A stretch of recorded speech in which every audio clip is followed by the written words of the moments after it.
All right, welcome everybody to Horse Center Tuesday night. I didn't have my normal intro screen; it just wasn't up and available for me this evening, so we're just going with it. We are back with Horse Center this week, kicking it off. We did not have a show last night, but we have a great show tonight. So I'm Julie Ramjeet. I'm with my co-host at Swiss Army Sean, and we have the one and only JD Acosta. Welcome, JD. Thank you so much for getting on with us tonight. Hi, Julie. Hi, Sean. How you guys doing? We're good. We're good. Now, for those of you watching, JD is also a dad, so he is in the car on his way to pick up one of his kiddos from dance. He has to play dad duty too, so we love it. We're just happy that he's able to jump on and still, hang out with us here and let the fans get to know him. So I have known JD for a very long time, being a Charlestown native, but I don't know his whole story. So tell me and everyone, how did you get involved in horse racing from the very beginning? Oh my God, Julie, such a long story. Let me set the phone right here. Um, well, I was actually working in the cockfight in Puerto Rico, roosters fight. And I always run a marathon. I tried to be a boxer. And I was really a small guy, and everybody always told me like, hey, Jackie, hey, Jackie. Everybody encouraged me to be a jockey, but I don't know what it was. I never been in a horse before in my life. So there's one gentleman, his name was Abad, that he always told me to go to the racetrack, that he owned horses. So you know what? Take me one day, take me to the racetrack. I mean, what I had to lose.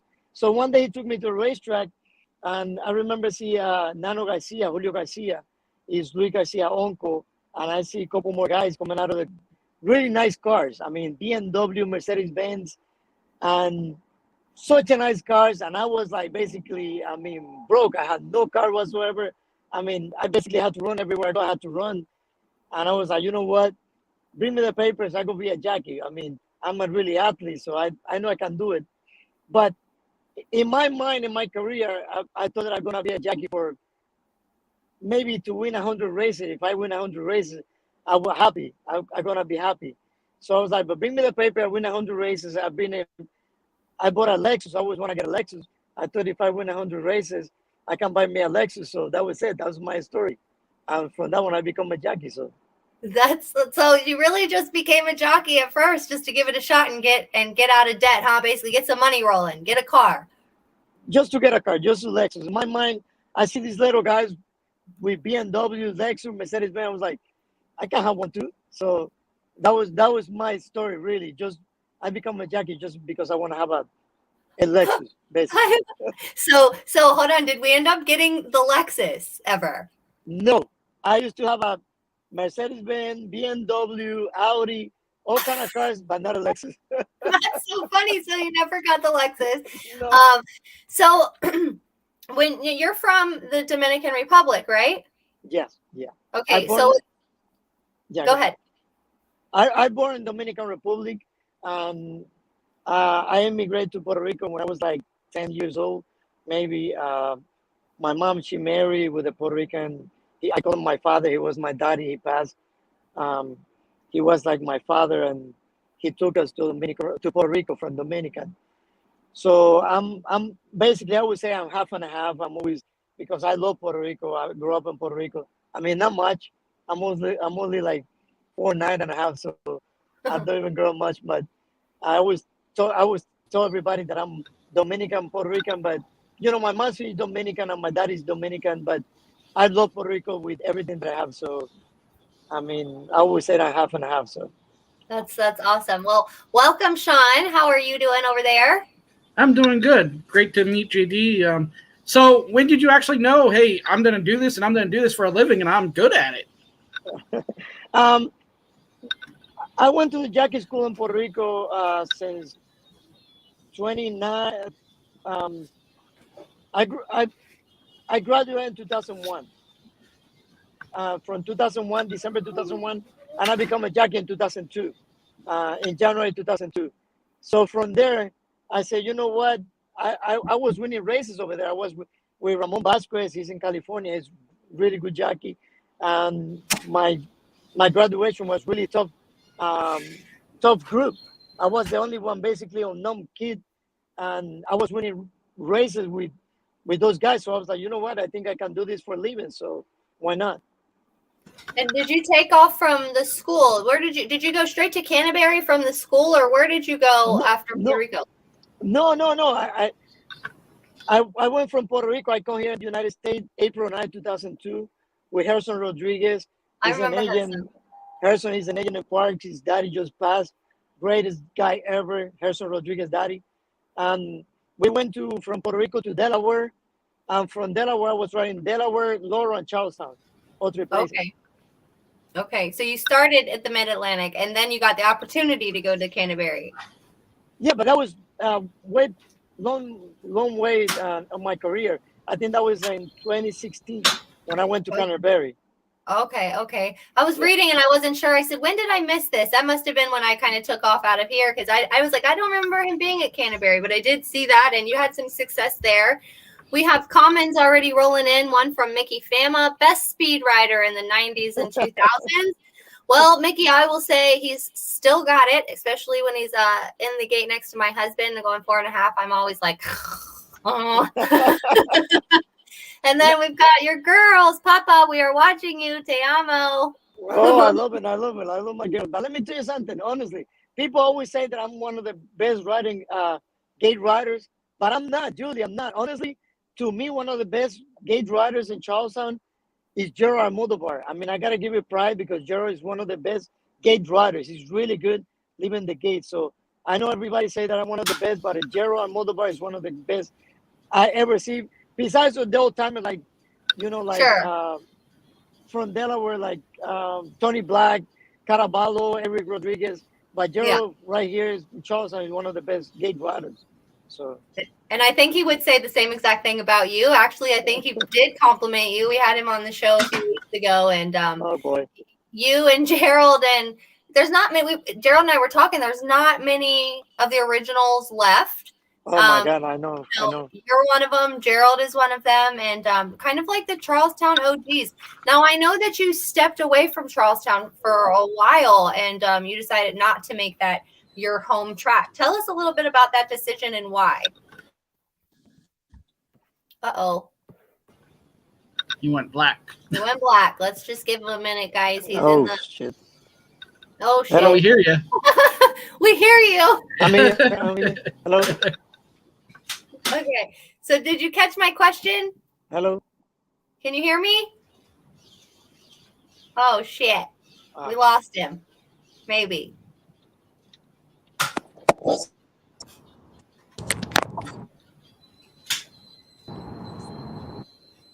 You hear me? Yeah. Can you hear me?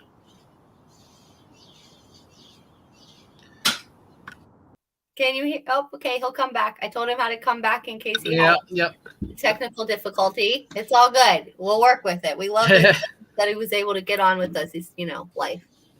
Yeah, sometimes that happens too with the StreamYard. And once you lose it, you just have to go out and come back in. So. Hey, he's doing better than me. When I got kicked off, I totally panicked. I was like, oh my gosh, the whole show's call Sean. The next place I'm going to go is he said he's a speed rider, in his prime. And he's still a little bit now, too, that he was always good at closing, too. And not many people are good at closing in Charlestown. There he's back. Bad. My bad. I'm back. So the question I was asking when you cut off there was, tell us a little bit about when you made the decision to not make Charlestown your main base.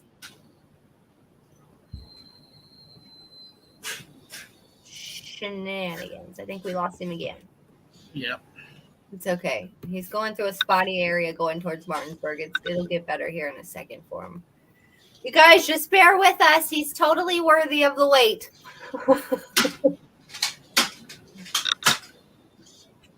So until then. Yeah, and unfortunately, when you're driving and you hit those areas, it's really hard with the video. Yeah.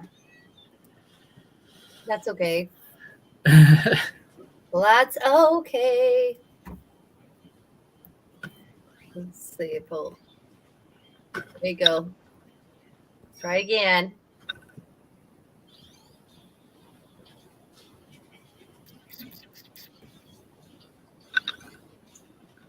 We just like being here with you guys.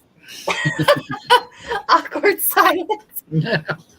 No, so where I was going, if you leave him off a ticket, you didn't want him come closing either because he was going to finish and get the job done. Here we go. Hello, I'm right here. Okay. All right, you good. I'm really sorry, guys. I go through the mountains and it's okay. Right, it's okay. It's okay.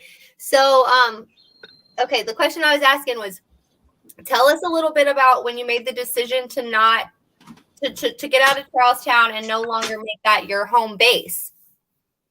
You know what? I've been here for 20 years. I don't think I always gonna say Charlestown and Maryland always gonna be my home, no matter what. Even if I go to New York, if I went to Minnesota, in 2015 I went to Philadelphia. I always loved this little track. I love Charlestown. I always tell people, I encourage it, like, if you're always gonna go to a nice place, a really quiet place, go to Charlestown. I mean, it's really nice. The racetrack is good. The people, they take you like they love you. So, and I don't say this because we're in the media or whatever. I would say this because I always love Charlestown. I really do. I mean, my family live here, and I wouldn't move anywhere else, but this is home. I never gonna say Charlestown is not my house. I love Charlestown. I do love it. But you decided not to ride here full time. There was a while there where you were just making Maryland kind of your main thing, and you were shipping in every once in a while. What was the reason behind that? Because I was looking to see if I can get a Kentucky Derby horse, Preakness horse. It's really tough in Charleston to get one of those big horses from like the Kentucky Derby or Preakness or Belmont. It's not that they cannot happen, but it's a little tough. You see, in 2015, when I went to Philadelphia, the first year I rode a horse, a Batting Star. That was my first year moving out, and I got a horse to ride him in the Preakness. So, I mean, that was, you see the difference right away on the move that I make. So, well, that's pretty good to know. There was a lot of speculation as to why were you living in Charlestown and shipping out. I didn't know that, but I totally get it. Yeah, those big horses, they'll ship in for the big races, and we can't say that we don't have superstar West Virginia breds, but we haven't seen one make it to the Derby yet. So going to a bigger track is key for that. Comments are rolling in from your family. You've got Crystal. We love you, Poppy, the best saddle in the States. Love you, Annie and Kai. You've got your daughter again. My dad is the best rider. And you've got Maria. My brother is the best, JD with a heart. So you've got lots and lots of family support. We love it. Oh, gosh. They're watching me in Puerto Rico, California, Europe. I got brothers all over the world. So. That's amazing. That's amazing. All right. So how much of a shock was it when now you went from Charlestown that's a bull ring and then you're going to Laurel that you run a stretch for like 2 minutes? How much of a difference was that, and how much did you have to change? But no, let me tell you, it's not a big change because I came from Puerto Rico, so Puerto Rico's a big track. So I went from Puerto Rico to Delaware. Delaware was my first track. And then I went from Delaware to Laurel, Philadelphia. And when I came to Charleston and I saw that little track, that was my big shock. I was like, what is this? You know what I mean? So I had to really get used to the little track when I came to Charleston. So that was my biggest challenge. And it was not as big because I think I won my first 4 horses that I rode in Charleston. I was riding for Julio Cartagena at that time. Oh, yeah. It really gave me a big shot. And I think I win like the first 4 horses that I rode in Charleston. I win all 4, and I get used to right away. So, hey, you fit the bull ring well. I don't know if it's because you're 4'9" or what it is, but you get around there just fine. And then from Charlestown, you took it to Timonium, even tighter turns. So you totally know how to handle that now. That's funny that you said that. You walked in and said, "What is this?" So yeah. I always like to mention on our shows when we talk to riders that have been riding as long as you have, just not how many wins you have, but how many horses in general you've ridden. So looking at your stats, 23,307 mounts that you've thrown your legs over just at night. So we're not even talking about the ones that you have to get on in the mornings, right? Well, but no, that don't count. That doesn't count. But that's amazing. I mean, 23,000 horses. Does it seem like you've ridden that much, JD? Or, I mean, you said you've been here for 20 years. I mean, does it still feel like it did when you started? Julie, not really. I'm always, every time I ride a horse, it doesn't matter what it is. It's like $5,000 horse or $1 million race. I always want to win. It's really tough to win every race you ride. but I had that fever that I'm really competitive guy and I want to win everything. And when I get in the morning and when I ride horses in the afternoon, nighttime, anywhere, I still have that hungry that I want to win. Sometimes people think it's for the money. Of course, we're here for the money. If anybody say we're not here for the money, they're lying. But we're right here for the pride because in my mind, after I pass my 100 career win and I make 1,000 and 2,000, 3,000, in my mind I say I want to win 5,000, and then if I can do it, then I quit. But who knows how much further I can go? You know, that's my goal: win 5,000 races. It's tough right now. The business changed so much; it's unbelievable. For the past 21 years since I've been in jockey, but that's my goal: win 5,000 races. And it doesn't feel like I rode so many horses, like 21,000 horses. I mean, if you count how many I get on the morning, Jesus Christ! But I mean, it's a lot. Well, you said that 5,000 is your goal. I'm looking at 3603. You know, you can't leave us at 5 because that might be way too soon. I mean, geez, that's only like 1,500 more wins. I know that sounds like a big number, but for you, I feel like you're going to hit that sooner than retirement. You know, like I say, who knows how much further I can go? Because I say 5,000, but honestly, I want to be like the number one Dominican ever win with the most winning. There's one guy in Boston. Listen, and I'm really sorry I forgot his name right now. He's the most Dominican jockey with the most win ever. I think he win like 4,800 wins. So that's why I always want to hit the 5,000 because I got Joey Rosario. He's the other Dominican. I mean, he's not winning hell. I'm gonna win all the races that he did because Right. Joe Rosario is like the GOAT because he win Kentucky Derby, Dubai, all the big races. And I take my hat off George. I mean, to me, he's one of the greatest Dominican riders. But I want to win 5,000. I want to win more races than Joe Rosario and the guy in Boston. So I want to be the number one Dominican ever. So that's why. I love that. I love the goal. I love that you're still, you know, you've been in it for so long and that you still have goals that you want to hit. I think that's really important in this industry, especially for the young riders too coming in, is to set goals, you know, and focus on them. So I love that. Terry says, when are you coming to Golden Gate Fields to ride? Terry loves everybody to come to California. Would you, or is there anywhere else in the United States that you would like to ride? I always want to win at least one race in California because, you know, we as a jockey, we always want to be like, who doesn't want to be in the Kentucky Derby? Who doesn't want to ride California? We all want to win at least one race in the big racetrack. I win races in New York. I win races in Belmont, Aqueduct. I win in Minnesota. My brother just walked in. Of course, we as a jockey, we want to win a race all over the world and all over the places.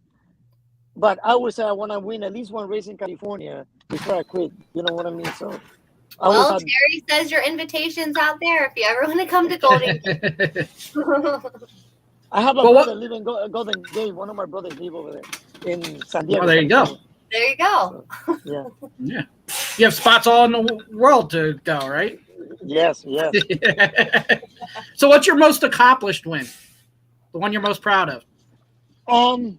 Let me be honest with you. I gotta be honest with you. A lot of people think that every time we win biggest races, like bigger purse money.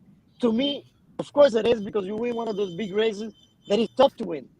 I mean, I win the Red Legend in Charleston, and to me, that's one of my biggest races. I win the Sugar Maple.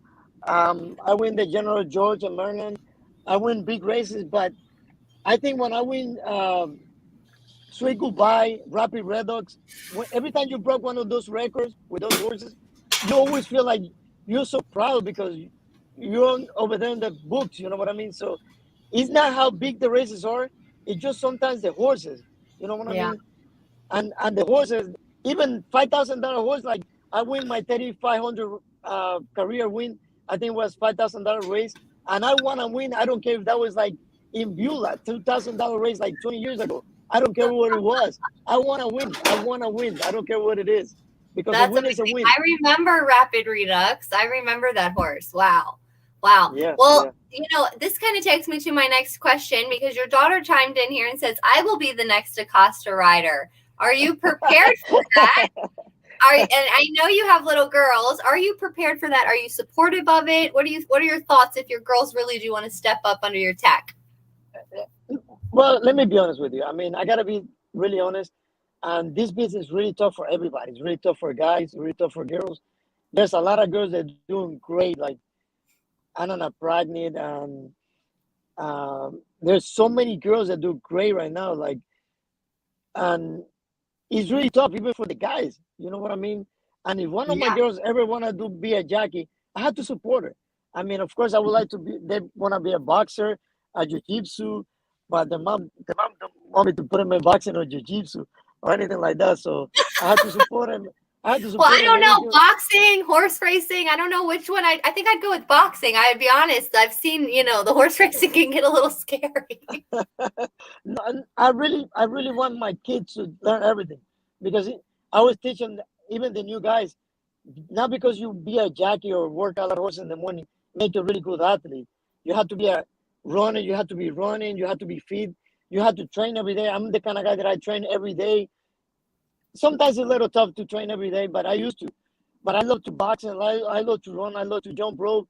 I love to do everything. And I feel like the more you do, the more fitted you are to be a better rider. You know what I mean? So Absolutely. Absolutely. You've got to, I mean, and you see some of the guys like the top in the world when they're not riding, they're running or they're working out or they're in the gym, they're doing something to help, give them some extra strength.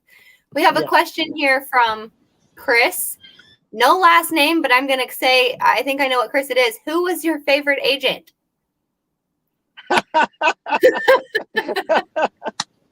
I know who's that. I gotta be Chris Hill. Listen, I love it more. I love it more. I feel like every time you have an agent and they try to help you, they gotta become your favorite agent. I mean, I gotta say Chris Creel or Herson Rodriguez, Jose Garcia, or anybody, because every time you have somebody try to help you to win races, to accomplish you to a new goal, they gotta be your favorite because they support your family and everything. But I love Chris Creel.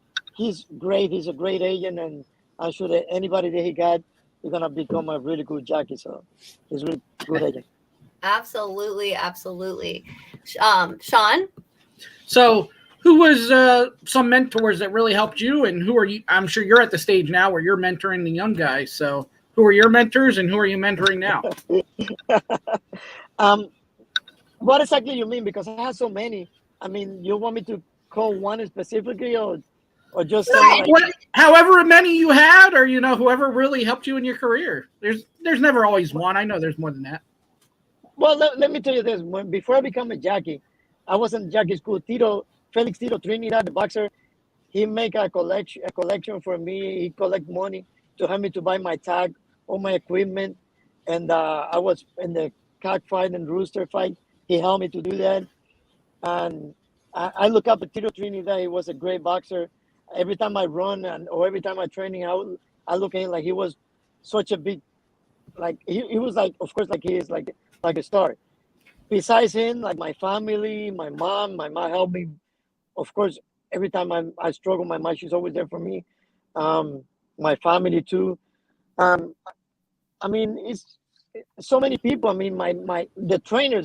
Every time I got a trainer that he support me. That every time the trainer put me to ride the horse, and they trust me. I mean, that's a big support. I mean, what can I say? I mean, was there like one specific jockey that helped you when you came to the States, and really started riding, that kind of took you under their wing and said, this is what you do and don't do? There's one that I look up to him that he's, to me, like one of the greatest, Ramon Dominguez. Ramon Dominguez is like a good friend. Ramon Dominguez is, to me, I call him Mano Santa. He's like a saint hands. Ramon Dominguez is like everything he touches, it become gold. And Ramon Dominguez, I look up to him like he's everything. I mean, I think if he still be riding, he'd be breaking every kind of record everywhere, like money, race, and everything. So I see a lot of guys now try to take Ramon Dominguez's style and add it into their into their down the stretch runs, and your face says it all. I mean, there was only one and only one that could do that twirl and make it look like effortless. That's never gonna happen, Julie. I tried to get Jerry Bailey was, to me, when I become a jockey, I look up to Jerry Bailey like he was, and tried to copy his style, but that never happened. No, I mean, no. no. Jordan But Parks he's like Michael Jordan. He's always gonna be one in every 100 years. So that's right. You're absolutely right. Jordan Park says 6.5 furlong races at Charlestown seem difficult for horses from the outside posts. What is your strategy for outside post draws at 6.5 at Charlestown? it's only two things to do. If you have a speed, go really close or in front, or really close to the lead. If you don't have a speed, don't get in trouble. Take it back, save some ground, go on the backside looking for the clear. If you have plenty horse, just put them in the clear. And when you have to make the move, just put them where you can win. But 6.5 is one of the worst distance for any horse or any rider, because the turn is so close that if you send and you're in the middle, everybody try to come down. Some horses, sometimes they're really to the rail, they go out. And if you're in the middle, you're going to have a really tough time. So yep, 6.5 is early. Or they So send what- you out to the parking lot, right? Or you go and get to go park in the parking garage. So it's Yes, definitely getting good position is key. Go ahead, Sean. What post position do you want to be in those 6.5 furlong races? inside with the speed. That's in a perfect Inside with world. the speed. Inside with the speed. We've got Gene. He said, La Bestia. You have lots of Spanish comments coming in, Katie. And listen, I'm going to sound so white. Hola, Carino, si es mi nope, not saying it. But yeah, no, it's love. Okay? Oh, yes. I know Gene. That's Gina Bello. I wish him the best wishes right now. He got hurt in Laurel. He's one of the greatest rider. Yeah, Gina Bello is good rider. I'm sure you guys see him. He's look good. He come with the beast, but he's one of the beasts over there. He's great. Really good rider. Andre says he's a really nice guy when he ships in Really, Charlestown. really good guy. Yeah. Then you've got Maria Acosta. She says the best. Oh, but that's my sister. She's in Puerto Rico. And we've got Kayla Reader. We love Tater from the Readers. Oh boy, hi Kayla. I love the Reader. I used to have Glenn Reader as an agent. I love Glenn Reader. One of my favorite person ever. I mean, Glen's amazing. I love Glenn Reader. I love Glenn. You know. And he's still exactly the same. He called my mom the other day from the racing office, and he's a riot. Glenn is awesome. Glenn is who he is. You know, Glenn's always been Glenn. We love Glenn. Yeah. So tell us a little bit about 2023. You know, we're halfway, almost midway through the year. What are the goals for this year? Anything specific? Anything that we should be looking out for? Anything in the works special? You know what? This year has been a little tough. I've been having some family issues lately, and I've been slowed down a little bit. But I don't pick them up. I'm gonna start working really hard, maybe in 1 or 2 more weeks. But right now, my wife, she has some surgery, and I had to, just spend some time with my family and just keep everything together in the house. But in 1 or 2 more weeks, I got willing, I think I'm going to start going back to work, and everything's going to start picking up. People will love to see you there. We have Sean Nolan said, love JD. Some of my favorite wins were with him and Ollie Figgins. Very nice. Yeah, and then we have a question. Jeffrey Doyle, what changes would you like to see in the future of horse racing? You mentioned earlier that you've seen a lot of changes in 21 years. What would you like to see change moving forward? You know what? I still want to become something in the horse industry, even after I retire. I don't know if I want to become a steward or something, but I want to still be involved in the horse racing. I want to teach a new kid how to learn to save themselves, how to save money, how to put themselves together. Because this business is really tough, Julie. This business is really tough. If you don't put it together when you're young, it's really tough. A lot of people struggle when they get older. And, if I have my daughter that one of them want to become a jockey, I want to be here to support her. And I feel like I want to be here for a lot of guys. They look up to me like I'm one of the old timers, even if I don't feel like that. But I want to be here just to help and support and see if I can be one of the people that can help to change the business for good with the time. So you think, and what you're saying is some changes you would like to see is maybe it would be nice to have something better set up for these riders coming in to kind of help them manage life before, after, and during the races. I get that, because there's no money management that comes into play too. And I've seen a lot of these guys, take off in their bug years, and they totally mismanage the money, and they have nothing left and they stop winning. And so I think that's a great aspect to throw in there, JD, is saying, hey, we need somebody to come in here and show us a little bit about the proper way to do things, how to handle the success with the lows, right? That's important. Yeah, you see what happened lately. We have a couple of jockeys pass away. Avery Wiseman, the one in Minnesota too. Alex. And Alec Canchari, I rode with him. Really good kid too, really young. I feel so bad for his family. And Avery Wiseman too. He was a bug boy right here with us too. He rode Charleston. He rode Laurel. Really good kid, really classy, really well dressed, well spoken. And it's tough when somebody goes like that so young, And I don't know what it is. So I feel like we have to make some changes. There had to be some changes in this business. You know what I mean? We have to make something. Something's going to happen. That we have to make it better. Not for the old generations, not for the new one that come. Because it's just tough. We don't need this keep happening. You know what I mean? We have to make it stronger. We have to teach these kids to be strong. I think we have to you have to make the unity at the track stronger. I mean, we're all for ourselves. When you guys step out there, you're competitive and you're trying to win. But there's nothing wrong with having support when you're in that room and having maybe the racetrack or whoever can do it. Instead of the chaplain just coming in and praying for you guys, like, well, you guys love that. That's great. But to have some type of support system come in and say, hey, how are you doing? Sit down with these guys and, can I help you today? Is there anything you need help with? And yes, a lot of these guys are out there on their own. Of course, we're competitive. I mean, don't take me wrong. I mean, if my daughter but it's different. If my daughter want to become a jockey and I go be still riding, it's no way in hell I'm going to let my daughter beat me. I still going to try to beat him anyway. You know what I mean? She had to learn the tough way. It's not easy. Easy.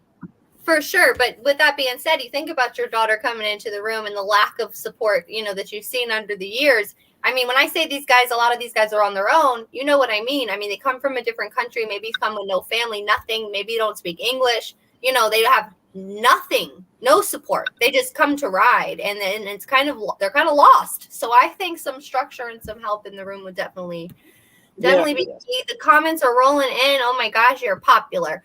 We've got Alexis Rios, JD, my jockey, God bless. That's from Junior. We've got one from Cora, definitely needs more mental health awareness. We've absolutely. got Ramon Maldonado. JD Acosta is my hero. Oh my God, he's in Florida. Ramon, saludos, Ramon. We've got Justin Gonzalez, JD Acosta, the best, the only one.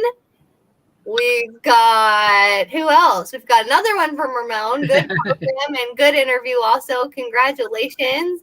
All right. So people are loving you. And you've always gotten a really good response everywhere. I feel like you're a family man. You're friendly. Even before the family, you were always very friendly and nice and kind to people. I've never seen you snub. Even when you're at the top of your game, I've never seen you mistreat anyone. So I love that, and I think you'll have much continued success because, you're good to the people too. And we love to see that. The fans love you. I mean, I'm not really friendly guy. Sometimes I get angry like everybody else, but we have to be supportive one to each other. And I mean, I like to play a lot of pranks to everybody. I don't know if you guys see him in the internet. Oh, yeah. Sleeping. I mean, but I'm a really friendly guy. I love to have fun. Of course, I mean, I love to fight too, but not anymore. I feel I'm 41. I don't even like to get angry anymore. I feel like I change a lot. I feel maybe times really teach you a lot. And I just try to be really friendly with everybody. Just teach everybody not to be so mad. If you get sometimes when we lose one race and we like the horse, we come back, we throw a helmet, we get angry. But I don't have to do this because it's just one race. We got another one. We have to be thankful that we walking in, that we come out, that we go see our family. You know what I mean? So tomorrow's another day. I mean, there's some trainers gonna take them off, some owners are gonna take them off, but there's another one I'm gonna take them in their arms. So We just got to keep working hard, fighting stronger, and come back the next day and just be happy. But to get angry. I mean, Love that. Absolutely. Because listen, sorry, Sean, the biggest blessing is that guess what? You walk back in the room and the win is just an extra blessing, right? yes, exactly. But that always cracks me up too. You said about the trainer takes the jockey off. It seems to me like a lot of people don't want to give jockeys credit that they won a race. It's more the horse that won the race. But yet, if you lose, they like to replace you right away, which makes no sense to me. Well, you know what? In the end of the day, they pay our bills. They're on the horses. We get upset. I mean, don't take me wrong. I get upset when I rode a horse and the owner take me off. I get upset because I know I can do the job, but at the end of the day, they pay the bills, and this is like a big circle. Listen, they take you off one day, and I see trainer tell me, I'm never gonna ride you again. A couple more months, they coming by, they put me back on. So I kind of get angry because, I mean, get angry with some owner or some trainer, it don't gonna do me any best. You know what I mean? Because what's gonna take me to get angry with one owner and one trainer? I mean, I don't like when they talk behind my back and they say things behind my back, but I mean, I'm only 4'9", but if you want to say something to me, come to my face, say it to me. But we can fix things. Take me off. Maybe a couple more years, you put me back on because you see the way I work, the way I ride. But we as a jockey, we cannot get angry with the jockey, with the trainers and owners because in the end of the day, they pay our bills. They're the one that spend a lot of money in this industry. So just let it be. Just let it be. They're coming back. You're only 5'9", but you want to be a boxer, so they don't want to say it to you. No, I mean, I know jiu-jitsu, I know karate, I know boxing. He can fight. He can definitely fight. he can, like, no jokes aside, and not even like a violent fighting. I mean, I've watched him like friendly box or friendly, play, and he can defend himself.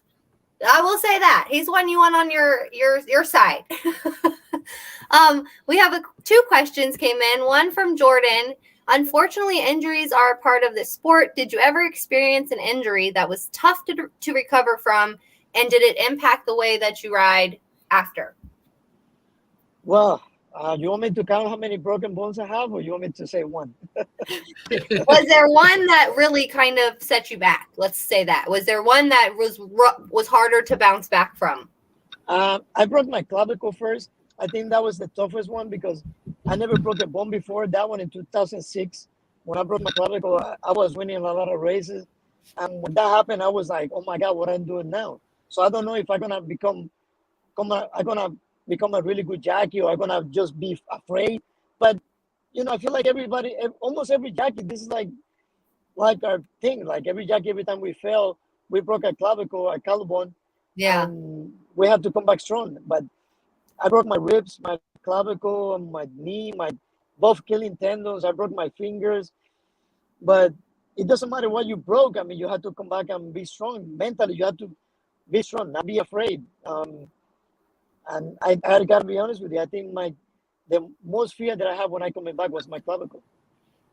Wow. Okay. And that's interesting because that's basically like you said, the most common injury, when jockeys fall, it's usually the collarbone. So that's interesting that was, the hardest one for you to come back from. I would have said the knee. You would think the knee would be kind of rough. Jose Garcia says stronger rider. Oh boy. And your daughter says, I'm going to beat you someday. That don't gonna happen. Daddy's very competitive, girl. You better watch it. Okay, they know that. We have another question. JW says, does JD like these big computer syndicates that bet a lot of money late? That doesn't even affect him. I don't know why people ask. Yeah, I don't either. We'll turn that question and say, do you like the drawn out posts for the late big bettors? I don't know what that means. So what's going on is computer systems that they have called syndicates. They get rebates and stuff, and the odds change. So if you're on a 2-1 horse and you break out of the gate and you're on an easy lead, all of a sudden you become 6-5 odds wise. But you know what? But that's weird, and I see that happen so many times because sometimes I go to the gate and I look at my horse and I was like, oh, 6-1, and then when I come back, if I win the race, I come back and the horse paid like $20, I mean, that's the public they bet on. You know what I mean? And I always told everybody, it's your money. Just play wisely. I mean, don't spend your money bet on me, because I love when people bet on me because I'm really competitive. But in the meantime, I understand that this is gambling, and I don't want people to lose money on me. Like, I see my mom sometimes over there in the face. She's like, I want to bet on you. I was like, save your money. Even if my horse is a favorite. I don't. Anything can happen. Anything can That's happen. me. You know, That is so me. I won't gamble. I can't do it. anything can happen. Last 2 weeks I went to New York. I love the horse, and the horse stumbled even the gate. I fell, and I love the horse. And the horse was like 20-1, but I love the horse. It was 20-1, and he run last week in Laurel, and I love it more. And the horse get beat, and you know it's nothing we can do. But sometimes the horses don't talk. I wish I can be like Dr. Dolittle and talk to the animals and find out what is wrong, but it doesn't happen. You know what I mean? Well, that'd be fitting with the 4'9" claim, right? I'm 4'9", Dr. Doolittle. I can talk to the horses. We have a comment also from my husband. Andre said, the one time I thought I beat JD at the wire for second a couple weeks ago, we ended up dead heating. LOL. He said, great rider. I came back and I told him, I said, Papa, you have to ride a little stronger than that. but so did you, because you guys tied. Yeah, I know. He thought he beat me, but no, I mean, he's a great rider. I love it. Now, he's really quiet. And I told him, I said, Papa, you have to be a little stronger just to beat me. But I love it. He's really quiet. I love it. I love the way he is. He's I tell him all the time, you know, he's super quiet, but he's such a good guy. We've got some more. Let's see. We've got one. Jordan Park said, geez, you're like Evel Knievel. And we have one from, let's see here. You have a lot of love, JD. Grandma Horse Racing. So much love in the chat tonight for JD. And Jose Garcia, he said, you help every person. I try. And I don't know who this is. They don't really have a name, but it says some of us have been there from the moment you came here and never stopped appreciating you. Absolutely. Thank you. Had some lifelong, some fans since you came in. Sean, what else you got? Anything else? Well, I was going to ask, since you've been in the sport for 20 years, how much has the whip rule affected you? It does, because I used to be one of the riders that I was really aggressive before. I always like to check the horses early and start asking. Some horses, they're lazy, but we have to get used to the new rules. I mean, it's a little harsh, because in the old time, you know, we ride with the little whips. They call them crops. They used to be really small, and I mean, I'm glad they changed it, because I don't want to hurt the horses with those little whips. I would say the whips is for the stimulation, not for abuse the horses. You know what I mean? With this brand new 360, I mean, it's really good whip, and I don't feel like that hurt the horses anyway. I mean, I feel like you can barely kill the fly with those whips, because they make more noise than what they do anything to harm the horses. But it is what it is. You know, I just feel like I'm grateful that we still can use it, and they don't take it away from us. You know what I mean? But even in the morning, right now, I got used to like not working with whips in the morning. I feel like I'm working a lot of horses with no whips, just because I want to used to push more than whip horses. So right. But you know, I mean, and that being noted, for anybody watching that doesn't, you know horse racing much, you know, 99.9% of the time a rider's whipping, it's to either correct a horse's motion or keep them moving forward. These guys don't abuse them. Sure, you have bad apples that have overhit or done bad things. It is in every job in business. But as far as taking the whip away from the riders, I think it's more of a bad thing than good, because no, you guys, sometimes you guys need them. On that subject too, and I don't know if JD notices, you said you were a great speed rider, but I remember growing up watching you at Charlestown, and you could close with the best of them too. If I left you off a ticket, I didn't want you coming, because you were going to get there. But so in that, I see over and over, and I've watched racing all day because I work for FanDuel too, and I'm doing the social media, and I see more and more wire-to-wire winners and more speed hold up. It's very hard to close now. Do you notice that it's harder to close nowadays than it was 15 years ago? You know what? I don't know. It was tough like 15, 20 years ago when I was riding with Tony Black, Edward Rodriguez, Jose Caraballo. It was tough to beat those guys in front. I mean, right now, you can be a little bit more patient and let the speed go. To me, I still feel like I can win more races getting close or coming off the pace than like 20 years, 15 years ago. It was tough to beat those riders. I mean, every time I see those guys in front of me, it was really, really tough to beat them. Yeah, Yeah, a lot of those guys were good finesse riders too. It just seems like today, I think I wrote 3 times, this horse won wire to wire. And I wrote it like 3 times in a half hour. It seemed like all the horses were getting out and they were just keep going. It can be the horses too. You know what I mean? It can be I was told about how tough the group are. The group is, if you drop down the horse from really high price and you put it down, it's really tough to beat. I mean, it all depends. And I mean, you always have to play with track conditions in mind. I mean, some of these track tracks condition, when it's raining, yeah. I love when it's raining. I love to ride when it's raining, but when it's hot, I hate when it's cold. But when it's hot and it's raining, bet on me because I'm always going to be over there. I love it. I want to wrap up with the questions. We'll wrap up with the questions here. It's a good one. It's from an up-and-coming little rider, Alexis Rios. JD, if you could restart your bug, what would you do differently? If I can restart my bug, what I do differently? I feel like what I did was really good for me when I had my bug. I went over 200 races. I went like 28 in Puerto Rico. I go here on April 9, and I went to Delaware, Philadelphia, Lawrence, Charleston. So I don't know. You know what? If I were to do something differently, maybe went to New York and California and just see what I can do with my bug. But really branched out. Yeah, but listen, I got to show you Juana. She's the one that want to become a jockey. Oh, hey, girl. I see you down there hiding. Is this the one telling me that she's going to beat you? Yeah, she's the one that said they want to beat me. So I love it. So, I mean, if I had one of my kids and they want to become a rider and they had the bug, I think I would have tried one of big track like New York, California, one of those places. I mean, I love this place right here, but I want they learn with the big top riders too. I mean, if they want to come to Charleston, Laurel, Philadelphia, Penn National, I'm more than welcome because this is home. This is home, and I think I'm always going to be right here too, though. I love it. And you know what? We'll see your little one maybe in the future, maybe in, 15 years, she'll be on here talking about, remember that time when you were sitting next to Daddy and that you were going to beat him? She said she will beat me, so she better start working out from now because that is not easy. I love it.